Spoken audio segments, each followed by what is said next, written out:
Craigslist got me again. I got 4 of these Milwaukee boxes, and let me show you what's inside.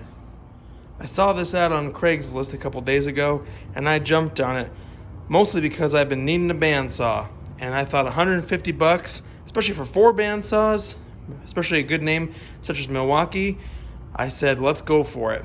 So here are the 4 bandsaws I got. You can see we have some newer ones, some that have blades, and then some older ones here. I'm guessing I got a good deal because A, the buyer had so many of these and was just looking to clear out his shop, and B, because some of these bandsaws have some issues.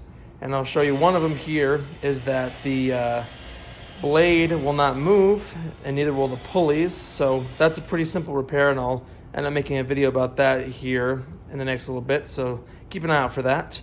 And then the other issue here that I'm having is one of the switches on the bandsaw is not working.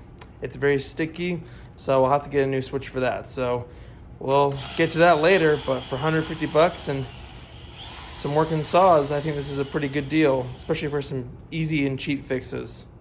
So what do you think? 150 bucks, and I think I had maybe about 40 or 50 bucks in parts just to get some of the missing belts and then a new switch to get these bandsaws up and running. And you know, they also have 2 blades and all the cases, so I don't know. I thought it was a pretty good deal.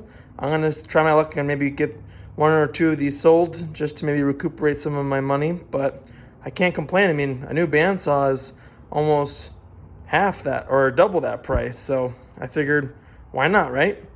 Well, thanks for watching. Hope this video was entertaining. Like and subscribe, and I'll see you in the next one.